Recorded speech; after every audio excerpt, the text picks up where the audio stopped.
on this crime free India, right? Crime free Bharat, not India.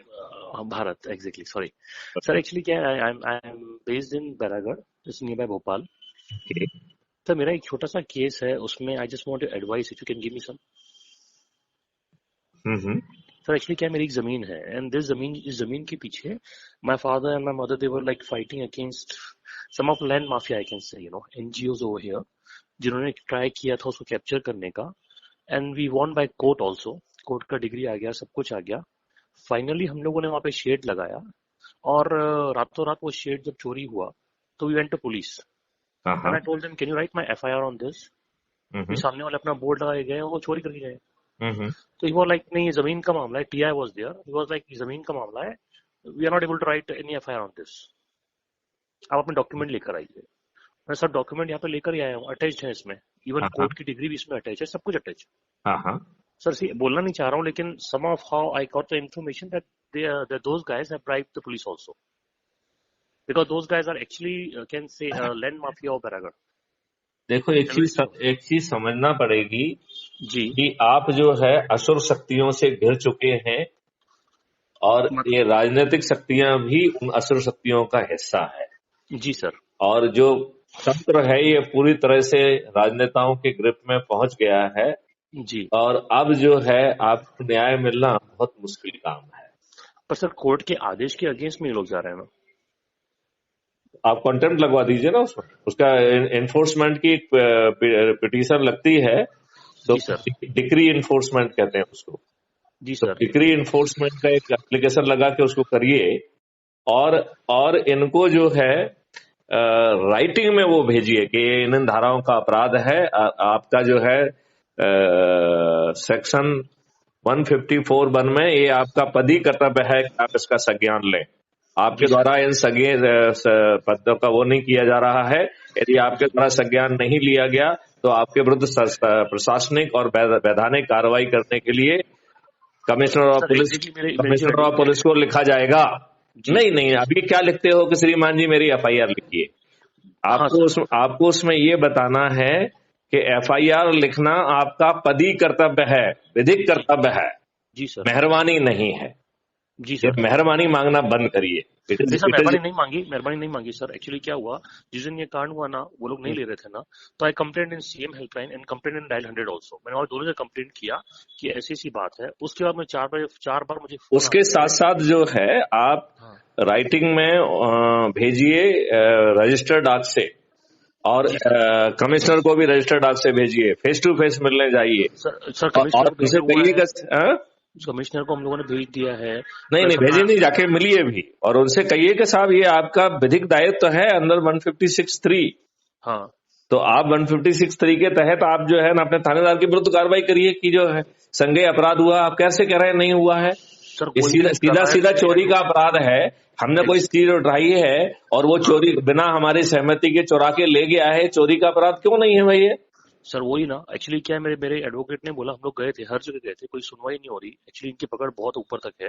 तो मेरे advocate ने बोला कि हम लोग चलते हैं कोर्ट में और 156 का हम लोग अपील करते हैं कोर्ट में. करेक्ट. तो उसके जो है 5 तरीके हैं. हाँ. पहला तरीका है कि थानेदार को कहिए, नंबर 1. नंबर 2, कोई भी थर्ड पर्सन भी आपकी तरफ से 39 सीआरपीसी के तहत दलील दे सकता है और वो भी उनको इन्फॉर्म कर सकता है. नंबर 2.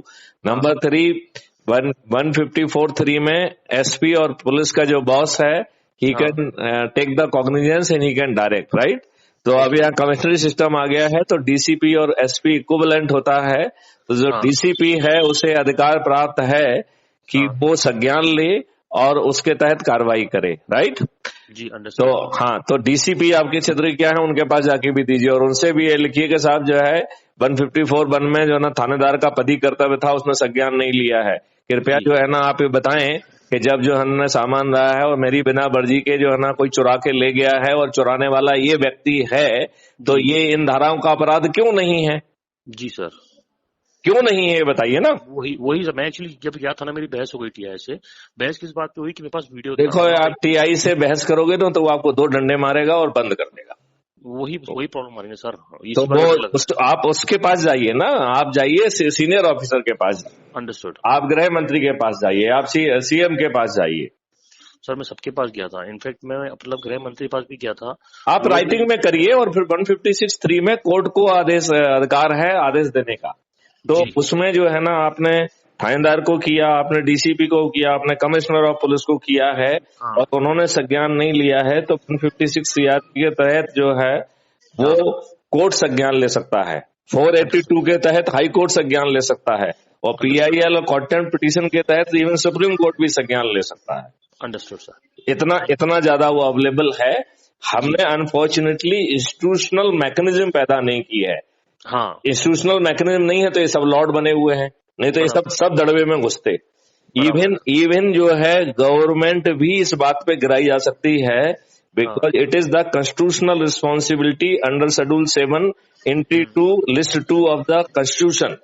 और यदि उसकी फेलवर होती है तो आर्टिकल 356 में it is a फेलवर of constitutional machinery, जिसके लिए सरकार को गिराया जा सकता है। अंडरस्टूड 92 में 3 जो है सरकारें इसी बात को लेके गिरी थी। अंडरस्टूड एक सरकार जो है उत्तर प्रदेश की थी, मध्य प्रदेश की थी और राजस्थान की थी, यदि आप याद करिए तो हाँ entry number 1 it was law and order, right. और एंट्री 2 है पुलिसिंग। तो पुलिसिंग की जो मुख्य चीज है संज्ञान लेना। यदि आप हाँ एफआईआर ही नहीं लिख रहे तो इससे फेलोर ऑफ कॉन्स्टिट्यूशनल मशीनरी, बराबर है राइट। तो वो आपको करना पड़ेगा। हाँ और दूसरी बात है कि ये तो आप जो है ना, आपके पैर में बीमारी फटी है तो घूम रहे हैं। हाँ आप जो है क्राइम फ्री भारत की ऊर्जा केंद्र बनिए। आपने क्राइम फ्री भारत टाइप करिए यूट्यूब पे, करिए टाइप, यूट्यूब पे। जी सर एक मिनट, करिए करिए करिए करिए। एक सेकंड अभी करता हूँ। आप यूट्यूब खोलिए और उस पर क्राइम फ्री भारत लिखिए। एक second sir, hold on, just give me 1 second. Go to YouTube, YouTube you. ठीक है, क्राइम कुछ फ्री भी नहीं। भारत क्या? मिल गया। एक सेकंड सर, वो टाइप कर रहा हूँ, वो यूट्यूब खुल रहा है actually. Search crime free Bharat. India मत लिखना है, इंडिया में कुछ वो जी जो है ना भारत, जर्नलिस्ट वर्नलिस्ट का रहता है कुछ फालतू का। जी क्राइम फ्री भारत, जी आपको भी यहाँ पे दिखा है। मिल गया। हाँ जी सर मिल गया। उसमें यूनिफॉर्म में मेरा फोटो भी दिखेगा आपको, जी दिखा आपका फोटो। ठीक है ना। हाँ अब इसको आप सब्सक्राइब कर दीजिए, थैंक यू सर। ठीक है ना। अब जी सर इसमें जो है ना ऊर्जा केंद्र के ढेर सारे वीडियो और ऑडियो आपको मिलेंगे, उनको आप सुनिए। जी ऊर्जा केंद्र बन जाइए और पूरे देश में ऊर्जा केंद्र फैल जाइए। हम मोदी सरकार को बेबस करेंगे 2024 में, यदि उन्होंने ये परिवर्तन नहीं लाए जी तो जो है crime free Bharat political party के रूप में अवतरित होगी और इनको बदल देगी। Understood sir understood. आप जब तक इनको अनुनय विनय प्रार्थना के साथ साथ यदि बेबस नहीं करेंगे और यदि बेबस होने पे अपने अहंकार में यदि ये नहीं मानते हैं तो हाँ इन्हें नष्ट करने के अलावा और कोई विकल्प नहीं कोई है, विकल्प नहीं है। क्योंकि ये सब आसुरी शक्तियां बन गए हैं। ये देखिए, आप इस देश के सिटीजन हैं, आपके साथ अपराध हो रहा है, आप भटक रहे हैं, क्या व्यवस्था है।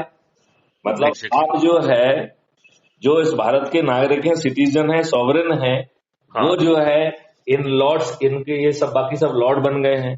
हाँ इनके आप दरबार में जाइए, इनकी अन्यथा कहिए, इनको ब्राइब दीजिए, कौन सा तरीका है।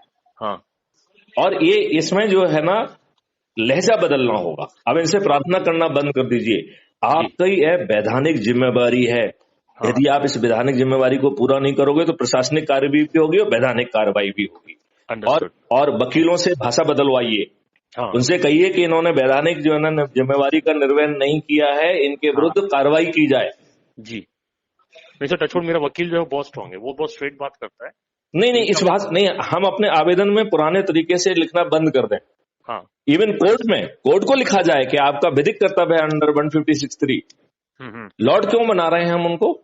Understood. Nobody is Lord in India, only जो है ना पब्लिक इज लॉर्ड। अंडरस्टूड, ठीक है ना। तो दिस पुलिस सेक्शन आपने बोला 153, उसके पीछे क्या था? 156(3). 156(3 फॉर कोर्ट ना, एंड फॉर दिस 154(3) है। 154(1) में जो है थानेदार कॉग्निजेंस लेता है और उसी 154 में 3 सबसेक्शन है, उसके तहत एसपी को स्पेशल पावर दिए गए हैं। और एसपी जिसको वो जांच दे देगा उसको थाना प्रभारी के सभी विधिक अधिकार प्राप्त हो जाएंगे। तो यदि हवलदार को भी जांच दे दी जाएगी तो उसे इस थाने प्रभारी के पास जाके उसके टट्टे नहीं थामना है, समझ गए। वो खुद जो है ना एफआईआर दर्ज कर सकता है, वो खुद इन्वेस्टिगेट कर सकता है और अपने सिग्नेचर से चालान पेश कर सकता है। Understood sir. तो थैंक यू 154(3 जो है इज हाँ giving the very extraordinary power to SP कि हाँ जिसको भी वो इंक्वायरी दे देगा दैट हाँ officer will get all the power SHO. Understood तो सर आज के जो एसएचओ है जिसको आप कह रहे हैं कि उसने घूस खा ली है, तो घूस खाना कोई, ये तो इसे ऑर्डर ऑफ द डे, इसमें कोई बड़ी हाँ कोई अजूबा चीज तो है नहीं। हाँ लोग बाग लेफ्ट राइट और सेंटर जो है ना घूस खा रहे हैं, हाँ एग्जैक्टली और वो घूस जो है ना सब तक पहुंच रही है, तो वो अब हाँ घूस खाना तो जो है ना ट्रेडिशन बन गया है ना। और हाँ और गुलामों का तो काम ही है कि घूस दें, मत्था टेकें। हाँ तो आप जो है आजाद नहीं है, आप एक गुलाम है, इस बात को समझिए। इस भाषा में आपसे कोई बात नहीं करेगा, अंडरस्टूड सर ठीक है ना। तो आप जो है इसके वीडियोस देखिए और फिर इसके बाद मुझे दोबारा फोन करिएगा कि मैं जो है संकल्प लेना चाहता हूँ ऊर्जा केंद्र करने का। और पूरे जो है ना आपसे जुड़े हुए जितने भी लोग हैं उनको ऊर्जाकृत करिए, और ये ऊर्जाकृत करने की कार्रवाई अगले 2-3-4 महीने तक लगातार चलना चाहिए। जब हम 100 करोड़ के आसपास पहुंचेंगे तब हम थाली बजाकर दीपक जला के हाँ और जो है वीडियो कि साहब ये इतने समय सीमा में करिए, यदि कर देंगे तो उनकी स्तुति गान करेंगे। अभी उनको 330 सीट मिली है तो उनको 545 सीट देंगे। यदि वो नहीं करेंगे तो उनको बेबस करने की कोशिश करेंगे, और यदि वो बेबस नहीं होंगे तो उनको नष्ट करेंगे। उनको जो है क्राइम फ्री भारत एक पॉलिटिकल पार्टी के रूप में अवतरित होगी और अपने 100 करोड़ ऊर्जा केंद्रों के माध्यम से बिना चुनाव प्रचार के इन्हें इन्हीं के गेम में हराएगी। एकदम perfect you are getting my point. तो ये पूरा एक्शन प्लान है कि भाई साहब हम प्रार्थना कर रहे हैं सुधर जाओ, कानून में प्रावधान कर दो। अच्छा भाई साहब हम आपको बेबस कर रहे हैं, बेबस हो जाओ। यदि अहंकार में नहीं मानोगे तो हम अपने ऊर्जा केंद्रों के माध्यम से अपने कर्मयोगियों को जिताएंगे और आपकी जमानतें जब्त होंगी। आप अल्टीमेटली आप में है क्या? आप में ना पढ़ा लिखे हैं, ना सोच है, आप जो है ना आधे क्रिमिनल्स हैं। आप ये बताइए, आपके आसपास आप सूची बना लीजिए कितने लोग हैं जो आप महसूस करते हैं कि they should be your public representative, they should be your representative. Exactly 95% के लोगों के नाम कट जाएंगे। अब ये देखिए, अभी उत्तर प्रदेश का जो चुनाव हुआ है इसमें तो मोदी और योगी का चेहरा लड़ रहा था। तो जो भी जीता है वो नहीं जीता है, योगी और मोदी जीते हैं। बराबर। मुझे बताया गया है कि उत्तर प्रदेश में जो अभी चुनाव हुआ है उसमें 51% MLA के क्रिमिनल रिकॉर्ड हैं। तो जब योगी और मोदी का चेहरा ही लड़ रहा था तो इन अपराधियों को टिकट क्यों दिया है, और इन अपराधियों को टिकट देके हमारे सिर पे क्यों थोपे गए हैं ये? क्योंकि हमने तो उन्हें नहीं जिताया, हमने तो तुम्हें जिताया है। तो ये तो फिर आपकी दुष्टता कहलाई ना। आपको मैं एक चीज और भी बता दूं, जो मुझसे बात करता है और वो पूरा वार्तालाप क्राइम फ्री भारत पे पब्लिश होता है, तो कल आप चेक करना, ये आप वाला वार्तालाप भी जो है ना वहां पे आपको मिलेगा। ठीक है जी सर। चलिए, और संकल्पित होइए ऊर्जा केंद्र बनने की, डरिए मत। यदि संघर्ष करना पड़ता है तो संघर्ष करिए। ये संघर्ष कुछ समय का होगा, एक हम अच्छे भारत का निर्माण करते पाएंगे। यदि आप डरेंगे तो अपने जनरेशंस के साथ आप अन्याय कर रहे हैं। आप जो है ना खुद तो गुलाम रहेंगे भी, अपने आगे की जनरेशन को भी गुलामियत सौंप के जाएंगे। अंडरस्टूड। आपको इस भाषा में कहने वाला कोई नहीं मिलेगा। नहीं, आपने बराबर समझाया। ठीक है ना। चलिए, तो जय हिंद, जय भारत, वंदे मातरम। जय हिंद, जय भारत। ठीक है। क्या नाम क्या है आपका? दिनेश, पूरा नाम क्या है? दिनेश केशवानी। दिनेश केशवानी। चलिए केशवानी जी, आपसे बात करके अच्छा लगा। जय हिंद, जय भारत।